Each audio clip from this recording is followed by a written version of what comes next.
अस्सलामुअलैकुम। आज की वीडियो में हमने सॉल्व करना है एनईडी का 2021 का पास्ट पेपर। देखो बेटा, याद रखना पास्ट पेपर ना बहुत इम्पोर्टेंट है।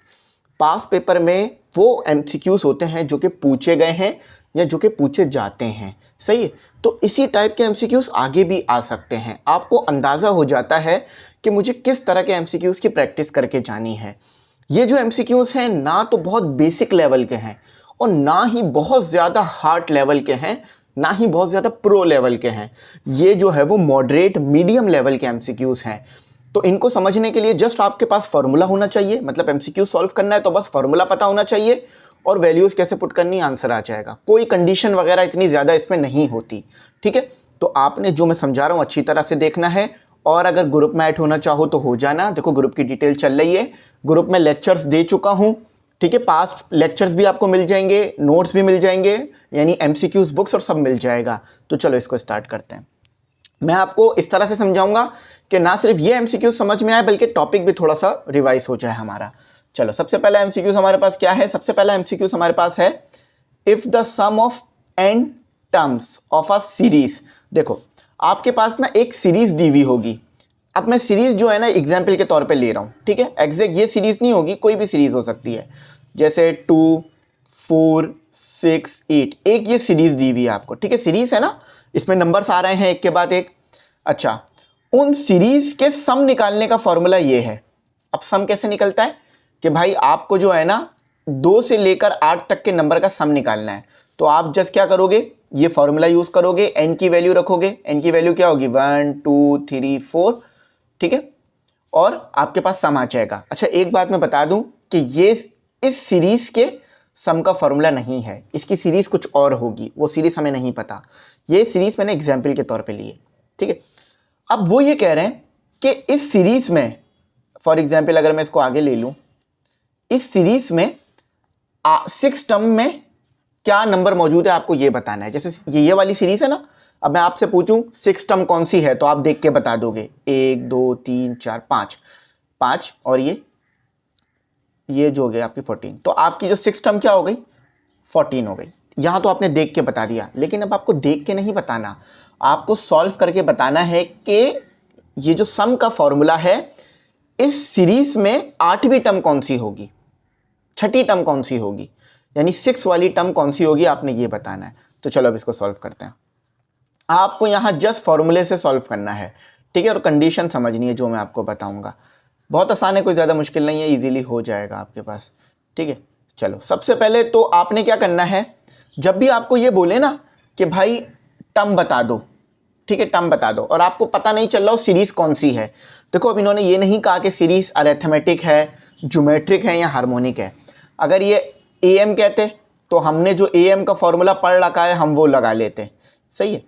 हमने जो एम का फॉर्मूला पढ़ रखा है वो लगा लेते हम, या जीएम कहते हैं तो जीएम का जो फॉर्मूला पढ़ रखा है वो लगा लेते। लेकिन यहाँ इन्होंने ऐसा कुछ नहीं कहा, हमें नहीं पता सीरीज कौन सी है या ये कौन सी जो है वो आपके पास सीरीज बन रही है। तो हमने करना क्या होगा, सबसे पहले हमने ये करना होगा कि हम n की वैल्यू को 6 रखेंगे, ठीक है, और सम निकाल लेंगे इस फॉर्मूले से। यानी 1 से लेके 6 तक के नंबरों का क्या सम आ रहा है इससे पता चल जाएगा। तो फॉर्मूला क्या बनेगा? Sn is equal to n का स्क्वायर माइनस 3n। चलो उसके बाद हम क्या करेंगे, हम n की वैल्यू को 5 रखेंगे और अगेन सम निकाल लेंगे, ठीक है। फिर हम क्या करेंगे, फिर हम जो हमने सम निकाला होगा ना S6 से, उसको माइनस कर देंगे S5 से। तो जो टर्म होगी ना हमारे पास 6 वाली वो आ जाएगी। बात समझ आई?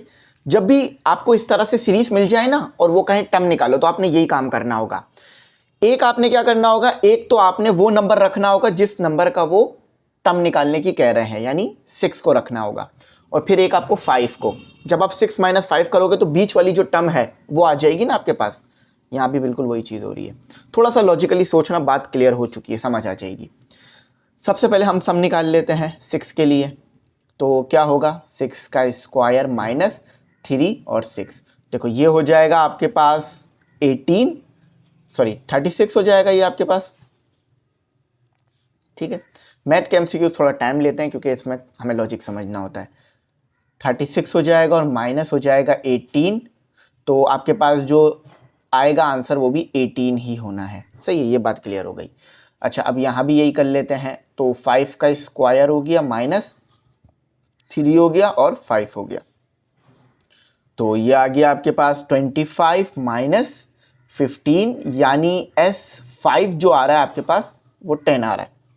देखो, अब छठी टर्म निकालनी है ना आपने, तो आपके पास S6 कितना मौजूद है, S6 मौजूद है आपके पास 18, ठीक है, और ये मौजूद है 10, तो हमने जब इन्हें माइनस किया तो कितना आया 8, ठीक है, तो हमारे पास जो टर्म है वो 8 है, यानी जो भी सीरीज होगी ना, ये जिस भी सीरीज का फॉर्मूला है, इसमें जो छठी टर्म होगी ना वो 8 होगी। फॉर एग्जांपल ऐसे के 1 3, अब ये सीरीज मुझे पता नहीं है कि कौन सी है, लेकिन एक एग्जांपल के तौर पे समझ लेते हैं कि ये आपके पास पहली टर्म आ गई, ये आपके पास पहली टर्म आ गई, ये दूसरी आ गई, ये तीसरी आ गई, ये चौथी आ गई, ये पांचवी आ गई, लेकिन जो छठी टर्म होगी ना वो 8 होगी। बात क्लियर हो गई? बस यही काम करना था। अब हमेशा याद रखना, जब भी आपको सीरीज दें, सम का फॉर्मूला दें और टर्म पूछ लें, तो आपने क्या करना है, पहले जो टर्म पूछी है उससे आपने सम निकालना है, फिर उससे एक पीछे वाली से सम निकालना है, फिर उन्हें माइनस करना है, आपका काम हो जाएगा। ठीक है। अच्छा, कह रहे हैं इन हाउ मैनी वेज, कितने तरीके से 6 गर्ल्स, आपके पास 6 लड़कियां हैं, कैन बी सीटेड, उन्हें आपने बिठाना है एक राउंड टेबल पर, तो कितने तरीके से आप उन्हें बिठा सकते हैं। फॉर एग्जाम्पल समझो ये एक आपके पास राउंड टेबल है, सबसे पहले गर्ल 1 बैठ गई, फिर गर्ल 2, 3, 4, 5, 6, लेकिन ये कॉम्बिनेशन भी हो सकता है कि यहाँ पर गर्ल 2 बैठ गई, या 1 या 3 या 4 या 5 या 6। अब इस तरह से कितने कॉम्बिनेशन बन सकते हैं ये आपने बताना है। परमुटेशन का सवाल है, कॉम्बिनेशन परमुटेशन का। देखो, मैंने आपको बताया था ना, जब भी राउंड टेबल का जिक्र आ जाएगा तो आपने कैसे निकालनी है, परमुटेशन हो या कॉम्बिनेशन हो, यहाँ पर हम इसे परमुटेशन ही कहते हैं। तो आपने इसको किस तरह से निकालना है, आपने जो भी n दिया हुआ है उसमें से -1 कर कर फैक्टोरियल करना है। ये मैं वन शॉट में समझा चुका हूँ बात, कैसा हो क्यों रहा है आपके पास। ठीक है, तो कैलकुलेटर ले लेते हैं और फिर काम करते हैं। अच्छा, तो ये हमारा कितना हो गया, ये हमारा हो गया 6, ये हो गया -1, ठीक है, तो ये हो गया 5, तो ये हो गया हमारे पास 5 का फैक्टोरियल, और हम सब बच्चों को पता है 5 का फैक्टोरियल 120 रहता है। ठीक है, तो ये हमारा बी सही जवाब आ गया इधर। चलो अब अगला करते हैं। छोटे छोटे एमसीक्यूज भी हैं, बड़े बड़े एमसीक्यूज भी हैं। अच्छा, यहीं रिमूव कर लेते हैं और यहीं से इसे कर लेते हैं। अच्छा, तो अब यहाँ पर हमारे पास सवाल देखो कैसे लिखा हुआ है। सवाल को थोड़ा सा मैं बेहतर कर देता हूँ ताकि आपकी अंडरस्टैंडिंग अच्छी हो जाए। x, अब +2 लिखने की ज़रूरत नहीं है, जस्ट 2 से भी काम हो जाएगा। x की पावर 4 -16 डिवाइडेड बाय x² -4। अच्छा, अब इस सवाल को ना दो तरीके से किया जा सकता है। एक तरीका है कि एल हॉपिटल रूल लगा लिया जाए, उससे भी सही आएगा, हॉपिटल रूल। ठीक है, या एक तरीका ये है कि मिडल टर्म या फॉर्मूला लगा लिया जाए। ठीक है, एक तरीका ये हो गया और एक दूसरा तरीका क्या हो गया, दूसरा तरीका हो गया कि फॉर्मूला लगा लिया जाए। ठीक है, फॉर्मूला क्या कि इसको फॉर्मूले में तोड़कर फिर कर लिया जाए। एल हॉपिटल से करोगे बहुत ज़्यादा आसान हो जाएगा, फॉर्मूला लगा के करोगे तो थोड़ा सा स्टेप्स बढ़ जाएंगे, लेकिन आंसर दोनों से सेम आएगा, आंसर में कोई डिफरेंस नहीं मिलेगा आपको। ठीक है, तो कैलकुलेटर आ जाओ, उसके बाद करते हैं। तो अब यहाँ पर जो है इसको देख लेते हैं, ये कैसे होगा, लिमिट x की पावर 2। ठीक है, अब देखो इसको मैं फॉर्मूले में तोड़ सकता हूँ ना, मतलब फॉर्मूला बना सकता हूँ ना। ये स्क्वायर हो गया, 4 को मैंने ब्रेक कर लिया, और आपको पता है कि 4 का स्क्वायर 16 होता है। ठीक है, और ये हो गया x की पावर 2 -4। अच्छा, अब इसको ऐसे लिखा जा सकता है ना कि भाई लिमिट x2, अब ये कौन सा फॉर्मूला बन गया, a² - b²। तो a² - b² किसके बराबर होता है, a + b, b क्या है 4। ठीक है, और a - b, b जो है वो आपके पास 4 है। ठीक है, तो यहाँ आ गया आपके पास प्लस बी, और याद रखना ए जो है हमारे पास एक्स स्क्वायर है, और डिवाइड में वही आ गया एक्स माइनस 4। देखो, और स्क्वायर भी आएगा यहाँ पे, देखो ये स्क्वायर है ना, स्क्वायर भी आएगा। तो ये x square minus 4, x square minus 4 cancel हुआ, तो क्या बचकर आया आपके पास, लिमिट लगा देते हैं, यहाँ लिख देते हैं अप्लाई, जगह थोड़ी कम है इसलिए शॉर्ट करके लिख रहा हूँ, अप्लाई लिमिट। तो जब मैं लिमिट अप्लाई करूँगा तो क्या हो जाएगा, हमारे पास x का स्क्वायर हो जाएगा, यानी बेसिकली कहें तो 2 का स्क्वायर, 2 का स्क्वायर प्लस 4, तो ये 4 हो जाएगा, 4 8 आ गया। अब देखो अगर मैं एल हॉपिटल रूल से करता तो कैसे आता कि ये 0 हो जाना था। एल हॉपिटल रूल में आप ऊपर वाले का भी डेरिवेटिव ले लेते हो, नीचे वाले का भी डेरिवेटिव, न्यूमरेटर का भी डेरिवेटिव होता है, डिनोमिनेटर का भी। तो ये हो जाता 4x³ और ये हो जाता 2x, ठीक है। तो x से x कैंसल, 4 से 2 कैंसल, तो ये बचा 2x स्क्वायर। अब 2x स्क्वायर में दोबारा 2 पुट करो तो भी 8 आएगा, यहाँ भी 8 आ रहा है। तो इसका मतलब ये जो सारे जवाब दिए में गलत है, इसका जवाब होगा ई, जो कि है 8। अगर इसमें ना काफ़ी गलतियाँ आ रही हैं इस बुक में, मुझे लग रहा है मुझे इसे वापस खड़ा कराना पड़ेगा इस बुक को। अच्छा देखो, इफ़ ए, आपके पास ए सेट है और एक बी सेट है, ए सेट बना लेते हैं। ए सेट आपके पास जो है, और याद रखना सेट हमेशा ब्रेसेस में बनता है, 1 2 3, और बी सेट क्या है, कंडीशन बता रहे are disjoint. B set A से बिल्कुल अलग है, डिसजॉइंट है, डिसजॉइंट है यानी अलग अलग है। तो यहाँ ले लेते हैं 4 5 6। अब इसका इंटरसेक्शन क्या होगा भाई, जब दोनों में कुछ सेम है ही नहीं तो नल आना है, नल वेक्टर आना है, सही है, आसान भी है इसमें, ऐसी बात नहीं। अच्छा, find the harmonic mean, HM का मतलब है हार्मोनिक मीन, बिटवीन 4 and 12। ए की वैल्यू 4, बी की value 12। What is the formula of harmonic mean, बहुत सिंपल है। देखो फॉर्मूला ना फिंगर टिप पे रखो, आपको फॉर्मूला शीट नहीं मिलेगी, आपको फॉर्मूला याद होने चाहिए। तो 2ab upon a plus b, बात क्लैरिटी में है।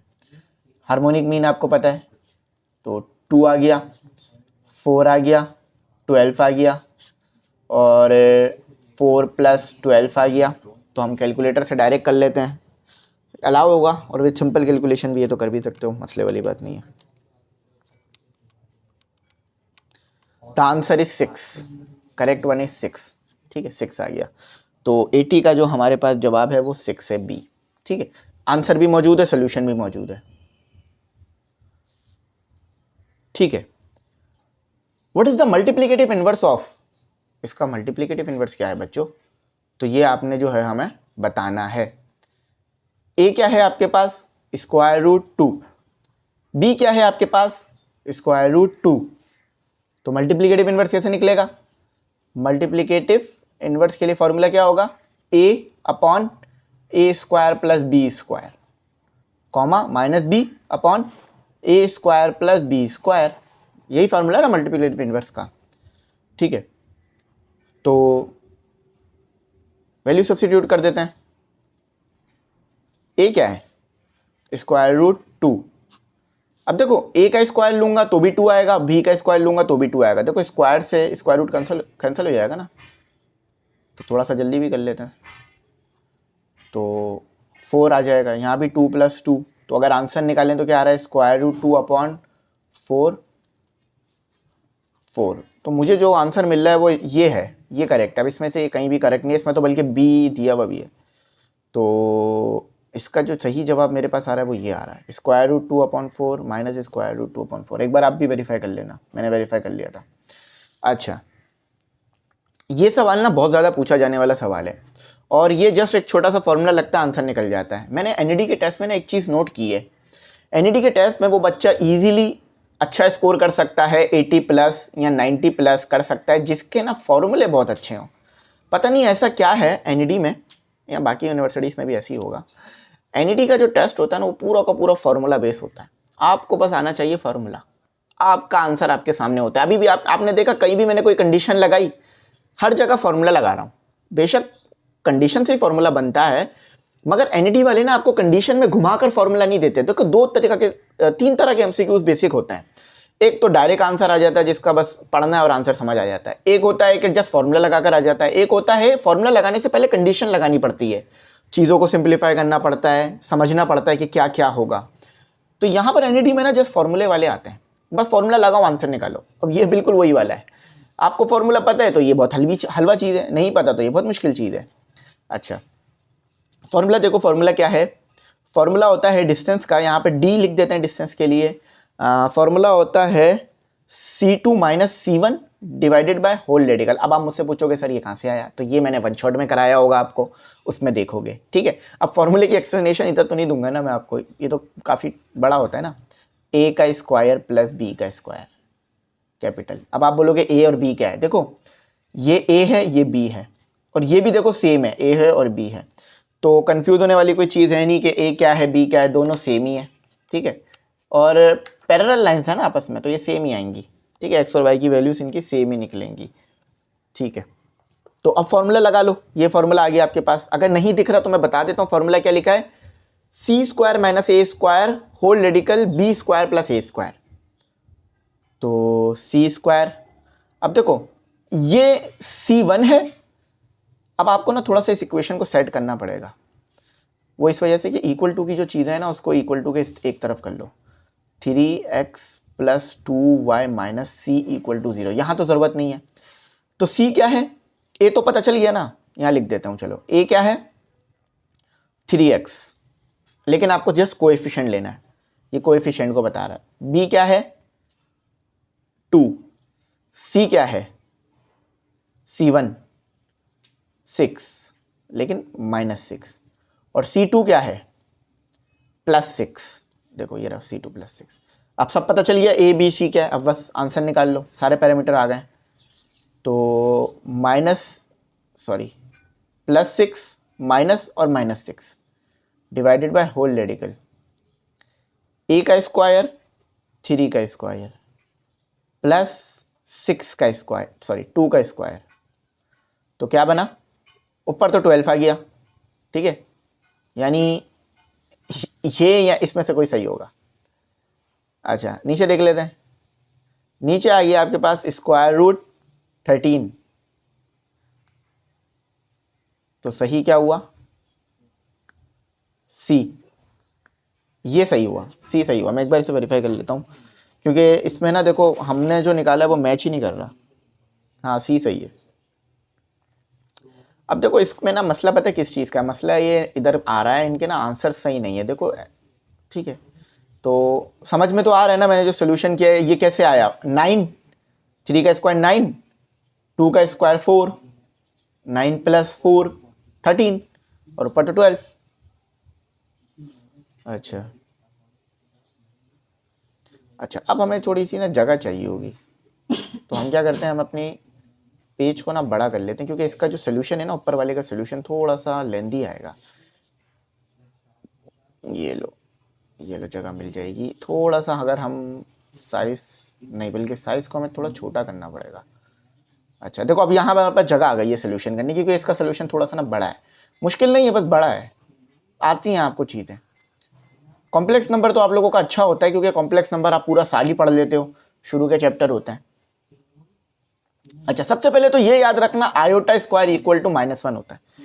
अब करना क्या है, मुझे इसे 1 में बदलना है। कैसे बदलूंगा? कि मैं आयोटा स्क्वायर बनाने की कोशिश करूं, तो कैसे बना सकता हूं आयोटा स्क्वायर? मेरे पास क्या है? Iota 14 plus iota 15 plus iota 16 plus iota 17। देखो क्या करो, इसको ब्रेक करो। कैसे? कि आयोटा स्क्वायर हो गया और बाहर क्या हो गया? 7। दोबारा सॉल्व करोगे तो वही हो जाना है आपका 14। ठीक है, अब प्लस हो गया, ये हो गया आयोटा 14, क्योंकि ये 15 था। देखो ना यहाँ लिखा हुआ भी है। और ये हो गया आयोटा, मैंने आयोटा ब्रेक कर लिया। मैं ये इसलिए कर रहा हूँ ताकि आयोटा स्क्वायर बना सकूं, क्योंकि मुझे पता है आयोटा स्क्वायर -1 है। तो जो चीज़ मुझे पता है मैं उसमें तब्दील कर लूंगा, तो मेरा आंसर से सही नहीं आ जाना। अच्छा, यहाँ पर हो गया आयोटा स्क्वायर, इसको तोड़ लिया आयोटा 16 को, और ये 8 हो गया। प्लस यहाँ हो गया आयोटा 16 और आयोटा, इसको तोड़ दिया मैंने। अब मुझे पता है मेरा आयोटा स्क्वायर -1 के बराबर होता है, और प्लस यहाँ भी सेम काम हो गया, आयोटा स्क्वायर और 7 प्लस मुझे पता है मेरा आयोटा स्क्वायर 1 के बराबर होता है, -1 के बराबर होता है। यहाँ भी सेम काम हो गया, प्लस लगा दो। यहाँ भी सेम काम हो गया कि आयोटा स्क्वायर और 8 हो गया, और आयोटा बराबर में है। ठीक है, यहाँ भी आयोटा बराबर में आएगा, मेरे से आयोटा मिस आउट हो गया, थोड़ा सा इसको सही कर लेते हैं। जगह ना असल में कम है ना, इस वजह से ऐसा हो रहा है, मुझे थोड़ा सा रुक रुक के लिखना पड़ रहा है। ये आयोटा आ गया क्योंकि देखो ना आयोटा है ना हमारे पास, और ये प्लस आ गया। अच्छा देखो ये तो -1 हो जाना है, ठीक है। ये क्या हो जाना है, आयोटा स्क्वायर, तो ये -1 आ गया और ये 7 आ गया, और ये जस्ट आयोटा आ गया। अब ये भी माइनस है ना, ये माइनस है लेकिन पावर पॉजिटिव है, तो क्या हो जाएगा, 1 हो जाएगा। बात समझ आ रही है। और तो यहाँ भी यही काम हो जाना है कि ये -1 आ गया आयोटा स्क्वायर, लेकिन पावर पॉजिटिव है। देखो ये 1 आ गया, -1 एज इट इज आ गया, पावर ऑड है, पावर ऑड है। देखो यहाँ पावर इवन थी तो इसलिए 1 हो गया, पॉजिटिव का चक्कर नहीं है, इवन और ऑड का चक्कर है। मैंने शायद पॉजिटिव बोल दिया था उस वक्त।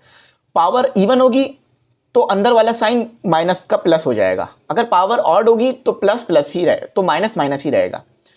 तो क्या हुआ, पावर ऑड है, 7 ऑड नंबर है ना, तो ये माइनस ही रहेगा, माइनस आयोटा हो गया, पीछे आयोटा है, +1 हो गया। ये पावर इवन है तो ये क्या हो जाएगा, प्लस, तो ये plus iota minus iota +1 -1, the answer is 0। अब था तो छोटा सा, लेकिन ये सारा सोल्यूशन करना था, तो यही मज़े की चीज़ है हमारी। अच्छा अब इसके लिए भी सोल्यूशन करना होगा हमें, लेंथ ऑफ लेटिस रेक्टम। अच्छा अभी ये चैप्टर जो है हमारा 1 शॉट में इंशाल्लाह जल्द कवर हो जाएगा, तो आप लोग इसके लिए वेट करना, ठीक है। मैं इसका चैप्टर कवर कर दूंगा, लेकिन ये MCQ अभी मैं करा रहा हूँ, और आई होप जब तक ये वीडियो आए तो शायद चैप्टर हो भी चुका हो, या आप जब तक देख रहे हो तो हो भी चुका हो। अच्छा सबसे पहले तो ये समझो कि y square equal to -12x, ठीक है। फॉर्मूला क्या है, फॉर्मूला लगेगा यहाँ पर आपके पास, तो फॉर्मूला क्या है, फॉर्मूला आपके पास होगा, मैं फॉर्मूला देख लेता हूँ। फॉर्मूला आपके पास होगा y स्क्वायर, कंपेयर करके निकालते हैं बेसिकली हम इसमें, तो y स्क्वायर 4ax, हमें a की वैल्यू चाहिए, क्योंकि जो हम फॉर्मूला लगाएंगे ना लेंथ ऑफ लेटिस रेक्टम का, उसमें ना l = 4a आता है, तो a की वैल्यू हमें चाहिए। तो a की वैल्यू हम कैसे निकालेंगे, इक्वेशन 1 और इक्वेशन 2 को यूज करके, ठीक है।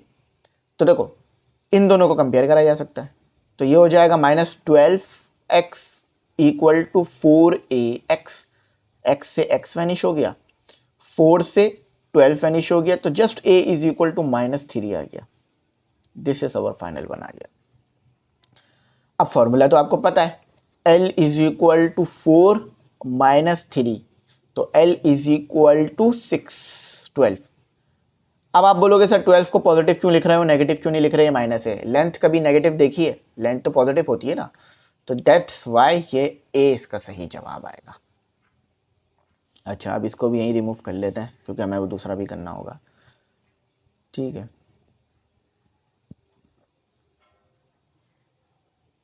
अच्छा देखो मैं तो रिमूव कर रहा हूँ, लेकिन आपके पास तो सोल्यूशन लिख लेना, ताकि अगली बार जब करो तो याद हो। अब लेंथ ऑफ लेटिस रेक्टम में कोई भी MCQs आ जाए, बस जस्ट आपको वैल्यू चेंज कर दें तो आप तो निकाल लोगे ना आप, ठीक है। अब ये वाला करते हैं, इसका तो हो गया ना। डिफरेंशियल ऑफ, आपको डिफरेंशिएशन करनी है इसकी, मैं लिख देता हूँ यहाँ पे क्या लिखा है, ये x स्क्वायर ln(x). अब देखो x स्क्वायर एक अलजेब्रिक टर्म है, एक अलजेब्रिक एक्सप्रेशन है, ln(x) ये आपके पास एक लॉगरिथम है, तो यानी दो अलग अलग वेरिएबल दिए हुए हैं। तो जब आप इसकी डिफरेंशिएशन करोगे, दो अलग अलग वेरिएबल की डिफरेंशिएशन करते हो, तो क्या करते हो, फॉर्मूला लगाते हो, प्रोडक्ट रूल लगेगा, या प्रोडक्ट का फॉर्मूला लगेगा। क्यों प्रोडक्ट का फॉर्मूला लग रहा है, क्योंकि दो डिफरेंट वेरिएबल आपस में मल्टीप्लाई हो रहे हैं।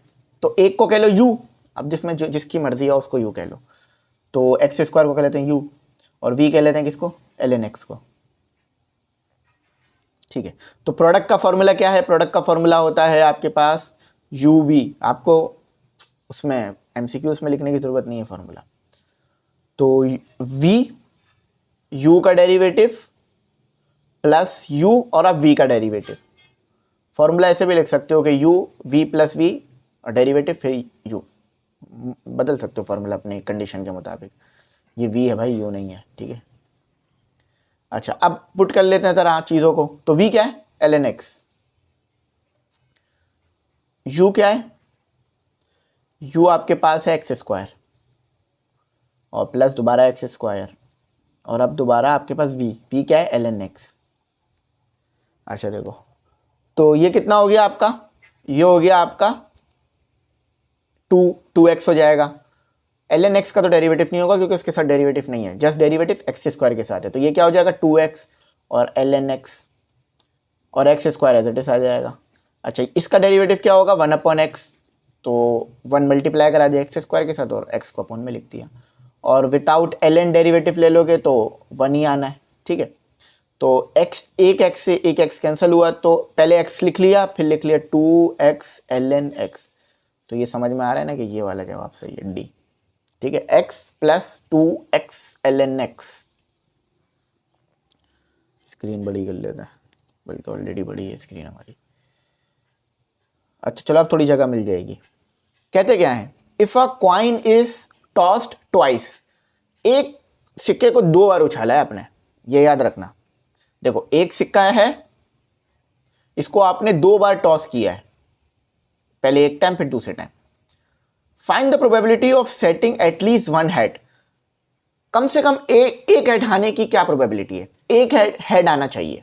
देखो 4 बार उछालेंगे ना, सॉरी 2 बार उछालेंगे ना, तो 2 बार उछालने से क्या कंडीशन बनेगी, देखो मैं आपको जरा समझाता हूं। ये ट्री बनाओ, देखो सबसे पहले आपने उछाला, हेड आ गया, फिर उछाला तो या तो हेड आएगा या तो टेल आएगा, है ना। देखो एक बार आपने ही उछाला, हेड आ गया, ठीक है, आपने हेड अपने पास लिख लिया, फिर सिक्का उछाया, दोबारा उछाला, तो फिर हेड आएगा या टेल आ सकता है, हेड या टेल आ सकता है। नहीं समझ आ रही बात, चलो मैं समझाता हूँ। अब सिक्का है नहीं मेरे पास, चलो सिक्का लिख लेते हैं। देखो ये मेरे पास सिक्का था, एक तरफ हेड था एक तरफ टेल था, ठीक है। मैंने उछाला तो हेड या टेल में से कोई एक आएगा, समझ लो हेड आ गया। अब मेरे पास दोबारा सिक्का है, अब मैं दोबारा उछालूंगा, तो दोबारा उछालूंगा तो क्या होगा, या तो हेड आ जाएगा या तो टेल आ जाएगा। पहले मैंने उछाला तो क्या हुआ, पहले मैंने एक बार उछाला तो या तो हेड आएगा या तो टेल आएगा, सही है, हेड आ गया। फिर मैंने उछाला, या तो हेड आएगा या तो टेल आएगा, है ना। अच्छा एक और बार उछल गया, अब जब टेल आया था तो भी ये कंडीशन हो सकती है कि हेड आ जाए या टेल आ जाए, है ना। देखो नहीं समझ आ रही बात, चलो समझ लो, एक और बार समझ लो। आपने सिक्का उछाला, आपका हेड आ गया, एक प्रोबेबिलिटी ये हो गई आपका हेड आ गया, तो दोबारा उछालोगे या तो हेड आ सकता है टेल, फिर आपने उछाला हेड आ सकता है टेल, तो 2 बार उछल गया ना सिक्का आपका। तो एक बार आपने उछाला, दोबारा उछालोगे हेड टेल आएगा, और जब पहली बार उछाला था तो टेल भी आ सकता था, तो हेड टेल हो गया। तो देखो यहाँ क्या हो गया, हेड हेड हो गया, हेड हेड हो गया। यहाँ क्या कंडीशन बनी, हेड टेल हो गया। यहाँ क्या कंडीशन बनी, टेल टेल हो गया। यहाँ क्या कंडीशन आ गई, टेल हेड आ गया। तो इन तीनों में चांसेस है हमारे पास कि हेड आ जाए, इन तीनों में चांसेस है ना हेड आ जाए, क्योंकि इसमें भी हेड है इसमें भी हेड है, इसमें तो हेड है ही नहीं, तो इसमें तो चांसेस है ही नहीं कि हेड आ जाए। तो क्या हो गया, मेरे पास 3 पॉसिबिलिटी हैं और कम से कम मुझे एक टेल चाहिए, मुझे एक हेड चाहिए, तो 3 में से एक हेड आने के चांसेस हैं यहाँ, सही है। तो 3 और 4 में से आएगा। चलो तो प्रोबेबिलिटी क्या हुई, 3 डिवाइडेड बाय 4, ये आपका सही हुआ। देखो आपके पास कितना, आपके पास 3 में हेड है ना, तो इसलिए 3 को ऊपर रखा। आपका डिजायरेबल आउटकम क्या है कि एक हेड आ जाए, तो 3 में से आएगा वो, और आपके पास आपके पास टोटल आउटकम कितने, 4, तो 4 में से आएगा ना एक बार, इसीलिए। चलो इसको समझना थोड़ा सा, शायद मैं इतना अच्छा एक्सप्लेन नहीं कर पाया मुझे लग रहा है। चलो भाई मैं बता देता हूँ चक्कर क्या है।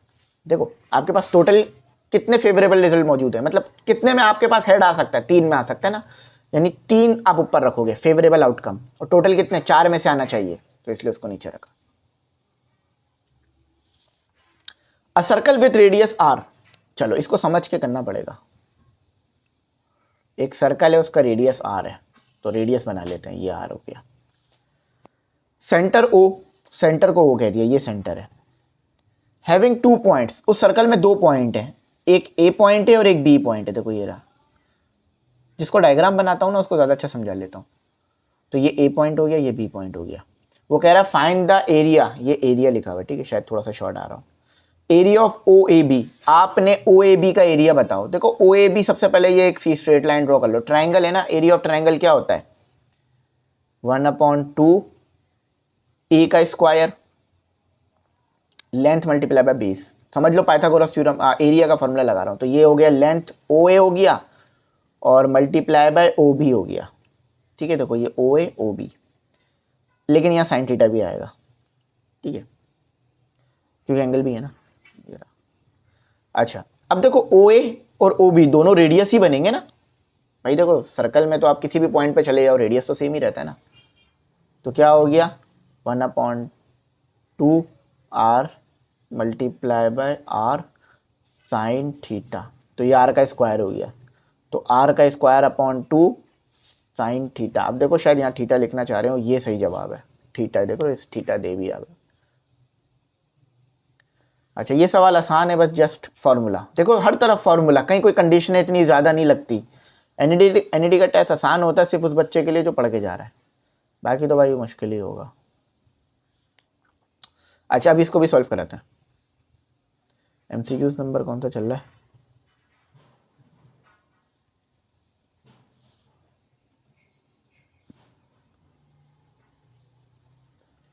अच्छा अच्छा अच्छा, हमारा माउस खो गया है, माउस हम ढूंढ लेते हैं, हमारा माउस कहाँ है? हाँ ये रहा। अच्छा देखो अब हमने करना क्या है, वो कह रहे हैं द इसेंट्रिसिटी बतानी है आपने एलिप्स की। ये शेप्स होते हैं आपके पास, पैराबोला, हाइपरबोला, एलिप्स, जिन्हें आप स्टडी कर रहे होते हो चैप्टर नंबर 8 में, 7 या 8। अब देखो एलिप्स की इसेंट्रिसिटी बताने के लिए ना आपको फार्मूला आना चाहिए। फार्मूला मैंने लिखा था, तो मैं वो फार्मूला आपके सामने नोट डाउन कर देता हूँ ताकि फार्मूला आ जाए। फार्मूला क्या होता है, E is equal to whole radical 1 minus b का स्क्वायर अपॉन ए का स्क्वायर। ये इसेंट्रिसिटी का फार्मूला है। अब मज़े की बात ये है कि ए क्या है बी क्या है कुछ पता ही नहीं है। तो एक फार्मूला होता है जो हम यहाँ यूज़ करते हैं, x square is equal to x square upon a square plus y square upon b square equal to 1। ये इक्वेशन होती है इसेंट्रिसिटी में। एक इक्वेशन यहाँ दी हुई है, जनरल इक्वेशन आपको पता है क्या होती है, ठीक है, स्टैंडर्ड इक्वेशन। तो अब आपको क्या करना है, आपको इस इक्वेशन को इससे कंपेयर कर कर ए और बी निकालना है, ठीक है। तो जब जाके वो यहाँ पुट होगा। अब इसको उठा लेते हैं, 16x का स्क्वायर प्लस 25x का स्क्वायर। देखो इन इक्वेशन में क्या हो रहा है कि x के साथ कोएफिशिएंट 1 होना चाहिए और यहाँ भी 1। तो हम क्या करते हैं कि 400 को नीचे लाके डिवाइड कर देते हैं, ठीक है, 400 को डिवाइड। तो 16 divided by 400, 16 divided by 400, the answer is 1/25। तो ये 16 तो कैंसिल हो जाएगा 400 की वजह से, तो 25 हो गया आपके पास। अच्छा अब इसी तरह 25 डिवाइडेड बाय 16 कर दो, 400, तो आई थिंक 16 आ जाना चाहिए, 16 आ जाना चाहिए। तो y square upon 16 equal to 1, equal to 1। अब देखो कंपेयर कर सकते हैं, ये एक्स स्क्वायर है, एक्स स्क्वायर है, ये वाई स्क्वायर है, ये वाई स्क्वायर है। तो ए स्क्वायर क्या हुआ आपके पास 25, बी स्क्वायर आपके पास क्या हुआ 16। डायरेक्ट ही पुट कर दो, स्क्वायर को ख़त्म नहीं करना। अब ए आ गया, बी आ गया, 1 माइनस 16। देखो बी का स्क्वायर नहीं ले लेना, बी ऑलरेडी स्क्वायर में है, और 25। अब इसे ज़रा सॉल्व कर लो, डायरेक्ट कैलकुलेटर में ही रख लो। 1 minus 16 divided by 25, the answer is 3/5। 3/5 इसमें है ही नहीं, मज़े की बात ये लो, ठीक है। 0.6 आ रहा है, 3/4 तो है मगर 3/5 नहीं है हमारे पास, और हमारा आई थिंक ये 3/4 ही आना चाहिए। हमने कोई गलती तो नहीं कर ली है, बी स्क्वायर नहीं सही है, आई थिंक ये यही सही है इसका, ठीक है, 0.6 ही आएगा, ये सी सही है इसका। ये हमारे पास कौन सा MCQ 89, 3/5 बल्कि ये रहा ना। अच्छा वो हम नीचे देख रहे हैं, सॉरी, हम उल्टा कर रहे हैं काम। हम MCQs ऊपर वाला सॉल्व कर रहे हैं, उसका सोल्यूशन नीचे वाला देख रहे हैं। ये रहा भाई, ये बी सही है, ये लिखा हुआ है इसका, बी सही है, ये आ रहा है 3/5। तो इसे सॉल्व करोगे ना तो ये आएगा 3/5। कर लो कैलकुलेटर से कर लो, वैसे तो 0.6 आएगा, 0.6 3/5 होता है। अच्छा, ये तो बड़ा आसान है, इसमें क्या समझाऊं मैं आपको, तो खुद ही वाजे हो गई ये बात कि 5/4 माइनस 3/4 आयोटा, तो यही रियल पार्ट है बी, ठीक है। अच्छा, अ सेट्स ऑफ पॉइंट, आपके पास पॉइंट के सेट्स मौजूद हैं और उससे डिस्टेंस निकलेगा फ्रॉम अ गिवन पॉइंट, मगर मसला ये है डिस्टेंस जो भी निकल रहा है कांस्टेंट आ रहा है। ये कैसे होगा? फॉर एग्जांपल देखो, एक सर्कल बनाओ, यहाँ पर भी पॉइंट है, यहाँ पर भी पॉइंट है, यहाँ पर भी पॉइंट है, और यहाँ पर भी पॉइंट है, यहाँ पर भी पॉइंट है। तो जहाँ अब रेडियस निकालो, डिस्टेंस निकालो, रेडियस निकालो, यानी सब में सेम आएगा ना, तो ये सर्कल होगा जब भी ऐसा हो रहा है, वरना नहीं होता। अब मज़े की बात देखो, यहाँ पे वो क्या कह रहे हैं, डेरिवेटिव लेने का, मगर कभी भी आपने देखा है कि डेरिवेटिव लेने के बाद कांस्टेंट आ जाए? कांस्टेंट तो ख़त्म हो जाता है डेरिवेटिव लेने से, यानी सी आ जाए, सी तो इंटीग्रेशन करने के बाद आता है। तो यानी ये गलत दिया हुआ है, ये पॉइंट्स गलत दिए हुए हैं, या तो क्वेश्चन में गलती है। अब वो क्वेश्चन की गलती मैं कैसे ठीक करूँ? तो मुझे तो फिर क्वेश्चन को हर तरफ से ढूंढना पड़ेगा। तो इसको हम करते हैं, डेरिवेटिव ले लेते हैं इसका, और जो आंसर आ रहा होगा वो देख लेंगे। सबसे पहले आप क्या करो, डेरिवेटिव लो। तो डेरिवेटिव लेने में क्या होता है कि भाई देखो, e की पावर 2x और 2 + x, ये तो एज इट इज आ जाएगा। अब जो e के साथ मौजूद है ना पावर में, उसका डेरिवेटिव होता है, जैसे 2x 2 + x, ब्रैकेट थोड़े हम लोग गलत बना रहे हैं, मैं गलत बना रहा हूँ, आप लोग तो देख रहे हैं ना, ठीक है। अब इसको ज़रा सॉल्व कर लो, फिर डेरिवेटिव ले लेना।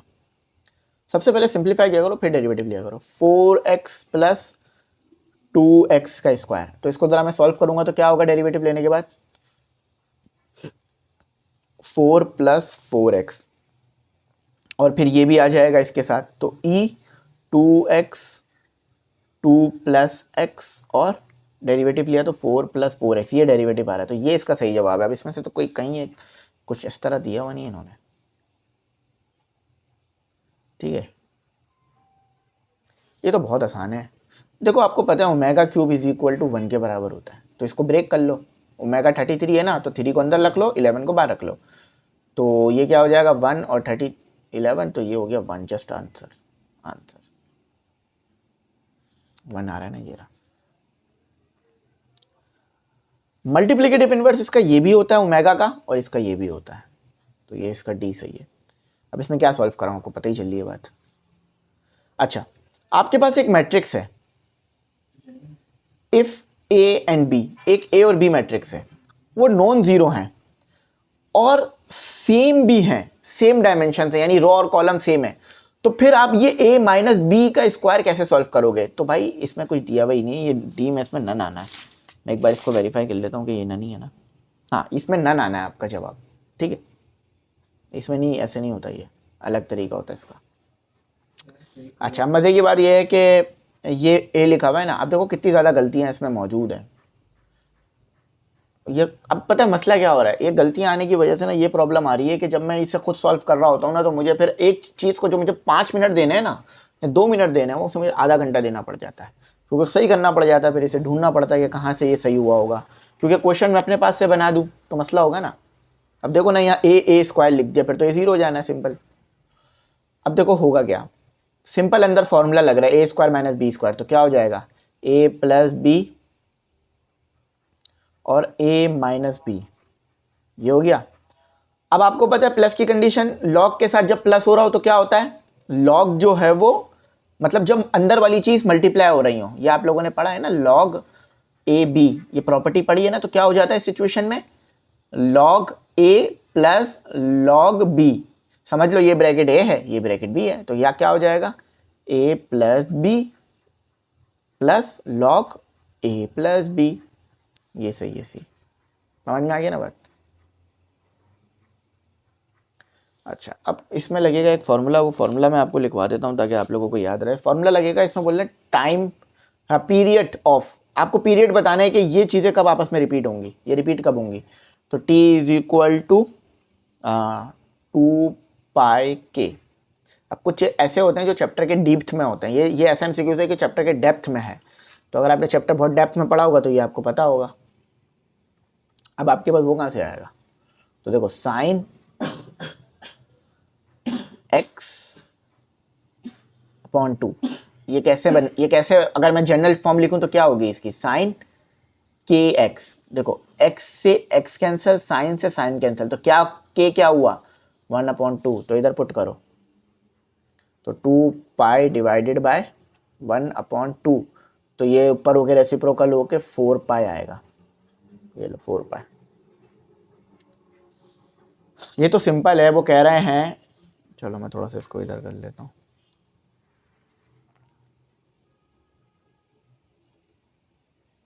एक मिनट, थोड़ा सा ना हम इधर कर लेते हैं अपने इसको, ताकि हमारे को समझ में आ जाए, ठीक है। अच्छा देखो ये सिंपल है, तो बहुत आसान है। वो कह रहे हैं z का मोड निकालें, मैग्नीट्यूड निकालें। इस तरह से मैग्नीट्यूड का फॉर्मूला आपको पता है, z के मैग्नीट्यूड का फॉर्मूला क्या है, a square plus b square, या ऐसे भी पढ़ा होगा आपने इसे x square plus y square, this is our x, this is our y। तो क्या हुआ आपके पास z का मोड 2 का स्क्वायर प्लस आयोटा नहीं रखिएगा 3 का स्क्वायर, तो क्या हुआ स्क्वायर रूट 13, 4 9 13। अब आप वहाँ बैठ के सही से सॉल्व करिएगा भाई, मैं ये भी नहीं कह रहा बहुत जल्दी करिएगा, बहुत लेट करिएगा, सही करिएगा कि गलती की गुंजाइश आपसे ना हो जाए कहीं। देखो जब y इक्वल टू एक्स के बराबर आ रहा है, इसका मतलब है स्लोप क्या है, 1 है, स्लोप 1 है ना, तो स्लोप 1 है तो आप ये फॉर्मूला लगा सकते हो tan theta is equal to m, theta is equal to tan inverse आएगा ये +1, ठीक है। तो tan इनवर्स 1 ये बराबर होता है 45, तो 45 के एंगल पे आपके पास ये चीज़ें बराबर आएंगी x और y। ये तो बहुत सिंपल है, सिमेट्रिक मैट्रिक्स है भाई, ये कंडीशन दी है भी सिमेट्रिक मैट्रिक्स की। सिमेट्रिक मैट्रिक्स क्या होता है कि जब a हो और a का ही ट्रांसपोज करो तो वही दोनों सेम रहें, मतलब आपके पास एक मैट्रिक्स है a, समझाने के लिए लिख रहा हूँ, जरा बात समझना। 3/3 का लिख लेते हैं, 1 2 3 4 5 6 7 8 9। अब मैं इसका ट्रांसपोज कर दूं, ट्रांसपोज करने से ये सेम चीज़ आ जाए 1 2 3, वैसे तो नहीं आएगी लेकिन बताने के लिए लिख रहा हूँ। तो इस सिचुएशन में हम क्या कहेंगे, ये मैट्रिक्स एक सिमेट्रिक मैट्रिक्स है, यानी ये तब्दील नहीं हो रहा। हाँ नेगेटिव आ जाएगा तो स्क्यू सिमेट्रिक्स हो जाता है। तो आई होप आपको बात समझ आ गई होगी, यहीं तक रखते हैं, ठीक है। कुछ ना आया हो तो पूछ लेना, मैं गाइड करूँगा। आप लोग ग्रुप में ज़रूर ऐड हो जाना, क्योंकि ग्रुप में इस तरह की और चीज़ें भी आती रहेंगी इंशाल्लाह। थैंक्स फॉर वॉचिंग, अल्लाह हाफिज़, कीमती दुआओं में ज़रूर याद रखना।